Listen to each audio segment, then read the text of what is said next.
What's up guys, it's go time. Everything regarding the Galaxy Note 20 Ultra, including the full spec sheet, has arrived. This completes the whole episode of the Galaxy Note 20 leak saga. I mean, it's been a fun ride, so I'm going to be taking a look at this. But the breaking news we have right now is that Samsung has just made the Galaxy Z Flip 5G official. This is Samsung's first phone to have a Snapdragon 865 Plus chip, which confirms that the Galaxy Note 20 and Note 20 Ultra is also getting that in the US and South Korea, China and Canada. And yes, I can hear those sad Exynos noises in the background. It's true, oh it's true, the crap that is the Exynos 990 is inside the Galaxy Note 20 and Note 20 Ultra international model as confirmed by this spec sheet. So apart from the Exynos 990, the spec sheet reveals some other information. So the final size of the display is indeed 6.9 inches. It's a dynamic AMOLED display coming at 120Hz refresh rate with LTP of course. This is only for the Note 20 Ultra. The normal Note 20 will stick to 60Hz. Now as for the protection, the Galaxy Note 20 Ultra is mentioned as the world's first smartphone to rock Gorilla Glass 7. This is pretty crazy because just last year they introduced the Gorilla Glass 6 with the Galaxy S-Pen, and just in a matter of 1 year we have a new Gorilla Glass 7 coming with the Note 20 Ultra. It may have something to do with the specific screen size of the Note 20 Ultra, which is near 7 inches, but all in all, it's gonna be really good. Now before I talk about other exciting details of the Note 20 Ultra, I do want to give a quick shout out to the sponsor of today's video, Filmora Go. Filmora Go is a powerful free video editing application for Android and iPhone users that gives you some pro level video editing tools right on your phone. It is especially handy for editing TikToks or YouTube videos on the go when you don't have access to your studio, all by just on your phone. It allows you to add text to your videos, huge range of sound effects and free music. You can even color grade your videos to your liking or use the built-in presets for that cinematic look and much more. Best of all, it's absolutely free, so definitely check out Filmora Go for your Android or iPhone. The link is down below in the description. Now looking at the camera specs, everything is similar to the S20 Ultra, but Samsung has introduced a brand new laser autofocus system to assist in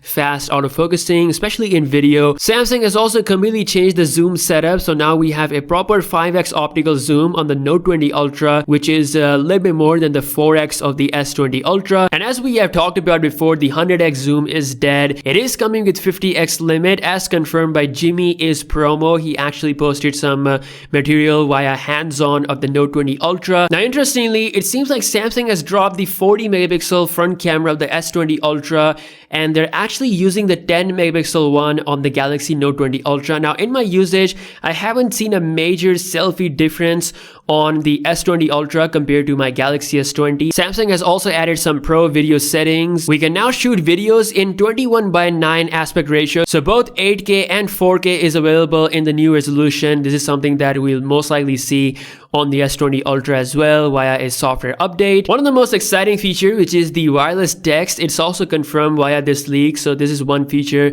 that a lot of power users will love. There is no need for cable or Samsung Dex or anything. You will do this wirelessly without any issue. Now another big thing is that we have a 9 millisecond delay with the S-Pen, which is almost negligible when you're using it, and it's on par with the iPad. So now the S-Pen experience will be really good. 4500 mAh battery that can charge up to 50% in just 30 minutes. As for the official colors for the Note 20 Ultra, is coming in the Mystic Black and Mystic Bronze color.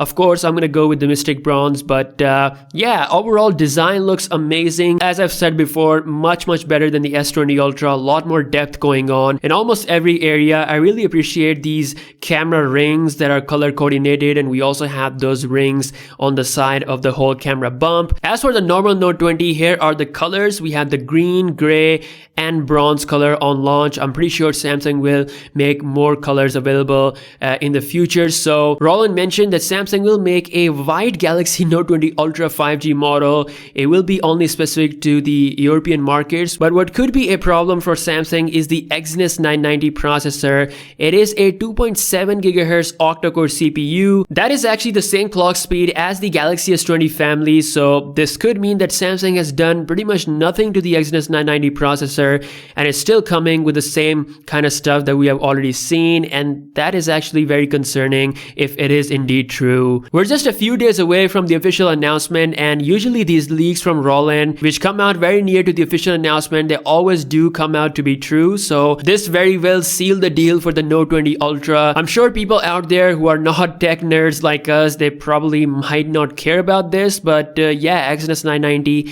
is a big issue. Now last but not the least, Samsung is about to bring a new cloud gaming to the Galaxy Note 20 Ultra through the Xbox Game Pass. This is a collaboration with Microsoft. Apparently Galaxy Note 20 Ultra will come with a Xbox Game Pass that will give you access to more than 90 games, and so you should be able to play this game on the Note 20 Ultra via the gaming cloud, and it's going to be like a portable game console. I'm pretty sure Samsung will be advertising this massively. So that's all we have on the Note 20 Ultra. I have to say it looks like an absolute monster, at least with the Snapdragon 865 Plus chip, the wireless Dex, the new S-Pen performance with the 9 millisecond delay, and of course the Gorilla Glass 7. It is mentioned that it's going to be the first phone with Gorilla Glass 7. That's going to be really exciting. So let me know your thoughts in the comment section below, and I'll see you guys in the next one. Peace out.